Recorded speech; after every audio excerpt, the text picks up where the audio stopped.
People have been wanting me to look at the 9070 XT and 5070 Ti in the latest games. Here we have the Steel Legend ASRock 9070 XT up against the Asus Prime 5070 Ti, and we're trying to see how they do in Oblivion Remastered, which is a stuttery and demanding game. Not the best optimized I've ever seen, and at 4K max settings, it's ultra with the RT version of Lumen at its ultra setting. They're basically tied at 4K at 34 FPS. You're probably not buying GPUs this expensive to play at 30 FPS, and my head does not need to be this big. But don't worry, we will be testing out other settings, not just as demanding as you can possibly make it. There is a 1 FPS advantage for the 9070 XT and the 1% lows though. Now here's where I know I'm gonna get angry comments, because I've got to deal with the fact that some games support FSR 4, some support DLSS 4 through the game themselves, and others do it through drivers, or sometimes an optional driver, or you have to mod with Optiscaler, or etc, etc, etc. So while I'm testing out the latest games, I'm gonna test out what is available in the game. And in this game, we do not have FSR 4 or DLSS 4. Both of them require you going into either an optional driver right now with AMD and then going through their driver software, or with DLSS going to the override stuff. So I'm using what is built into the game, which as far as I can tell is the 3 versions of things. Both GPUs here are getting about 60 FPS, although the 1% lows are a 15% advantage for the 9070 XT. Do keep that in mind though as we go. Because now let's turn down to medium settings. This is now native 4K again. So this is once again an apples to apples comparison, and I've set the software Lumen to low. The Lumen settings don't get controlled by the graphics preset. So when I'm at max settings, I just max it out at hardware RT Ultra. When I'm at medium settings, I switch over to software RT and go to the low setting. Now, while both GPUs are getting a similar average frame rate, do pay attention to the frame time graph. It's spikier here on the 5070 Ti, although there's still the occasional stutter even on the AMD GPU, but we have a 41% advantage in the 1% lows here for the AMD card, which is kind of interesting, and this is not the only time we're gonna see it in this testing.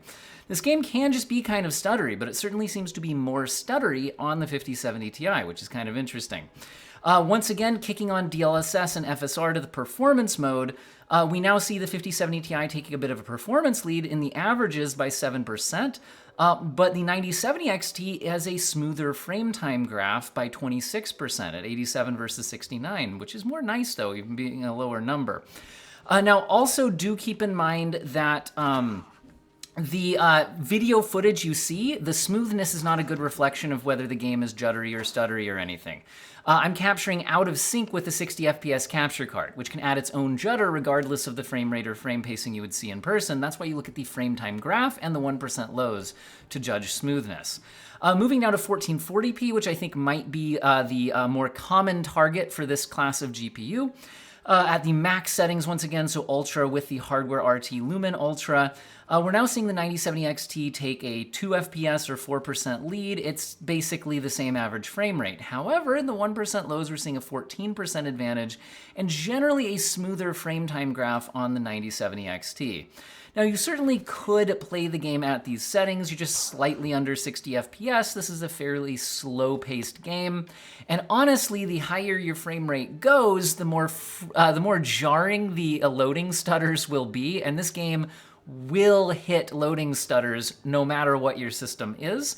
So you may or may not actually want to go much higher in this game. That being said, if we do kick on balanced level upscaling with FSR and DLSS, at the otherwise maxed out settings here, both GPUs are getting around 80 FPS. It's basically a tie. We're seeing a 1 FPS and 1% advantage for the 9070 XT, but if you look at the frame time graph, there's a little more micro-stuttery things going on with the 5070 Ti, and the 9070 XT is reporting 24% advantage in the 1% lows at 62 versus 50.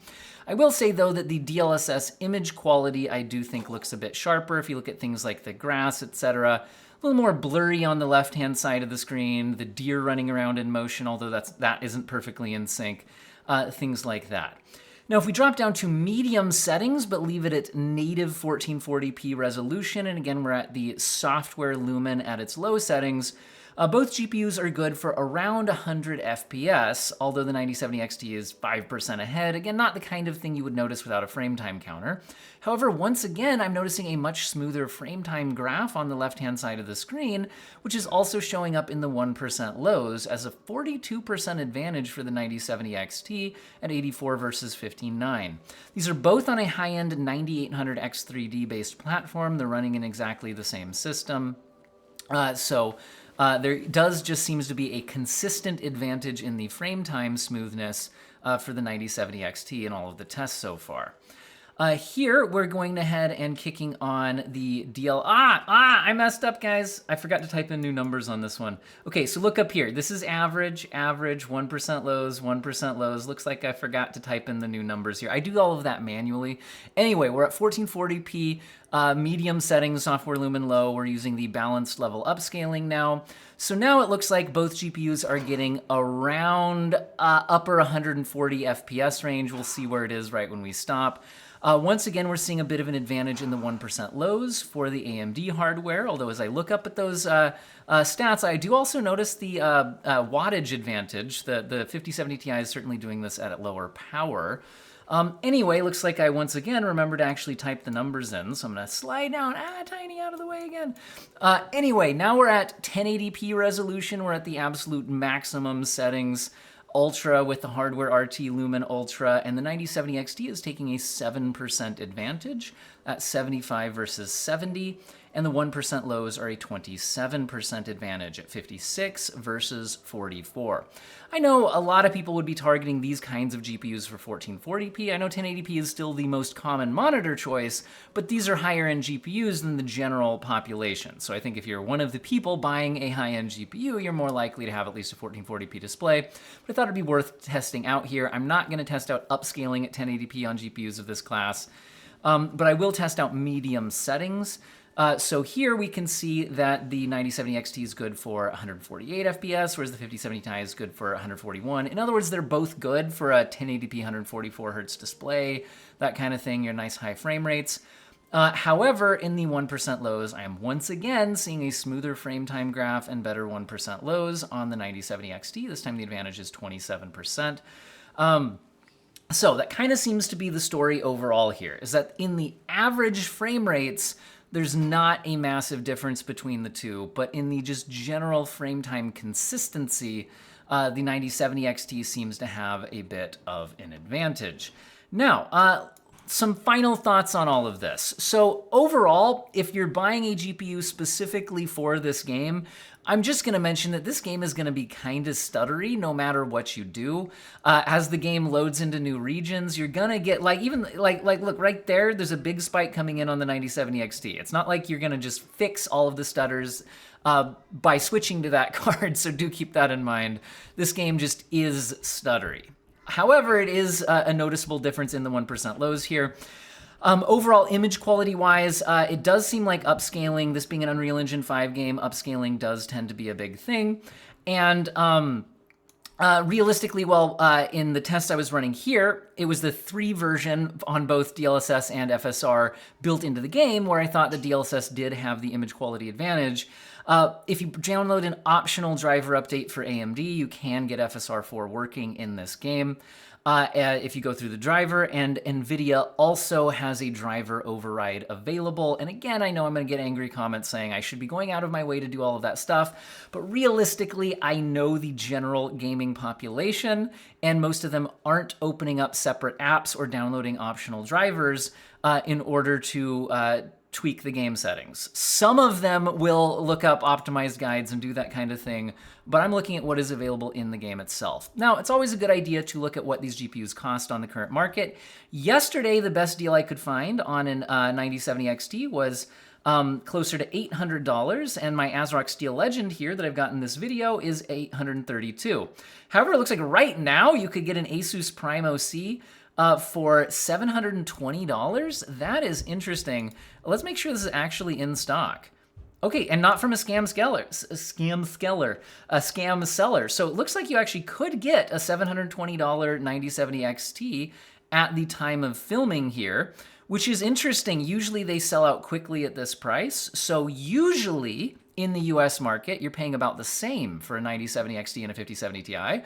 But today, it looks like there is a still way above MSRP. Let's be clear here. The 9070 XT was meant to be a $599 MSRP. So we are still a long ways away from seeing that price actually coming in stock on any sort of regular basis. I haven't seen that since launch day. But 720, interesting. The 5070 Ti, let's go ahead and have a look at where we're at today. Wow, yesterday I could find some $830 models in stock, but today I'm seeing $900. So if I was buying today, it certainly seems like the 9070 XT is offering the better deal for playing this game in particular, since overall performance was fairly similar with better 1% lows on the 9070 XT, and we had, on the current market, if I was buying today, I'd be spending $900 for that, whereas I could get the Asus Prime 9070 XT here for $720. Interesting. Now, like I said, though, these prices do fluctuate. The MSRPs are meant to be $600 versus $750, with the 5070 Ti more expensive. But again, MSRPs in the United States haven't been anything to go off of, so really you should look at what it's looking like in your region. Also, you shouldn't just buy based off of one game and one game only, unless you're planning on almost spending all of your gaming time on that game. So, like, for example, yesterday I released a video looking at them head-to-head in Monster Hunter Wilds. I have a full dedicated kind of launch review head-to-head with a whole bunch of games. And what I'm actually working up to right now as I'm making these videos is testing the biggest games released in 2025.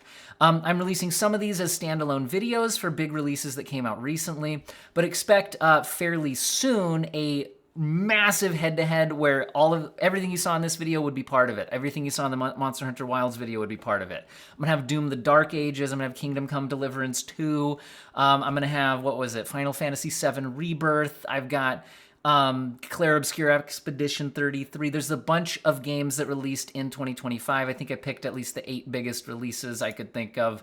And they're all going to be tested out head-to-head on these GPUs, some as dedicated videos, but definitely at least one video with all of it together. So stay tuned to the channel if you want to support what I'm doing here. There's always the subscribe and the like and the join button if you want to contribute financially, all of that stuff. And I hope all of you have an excellent day.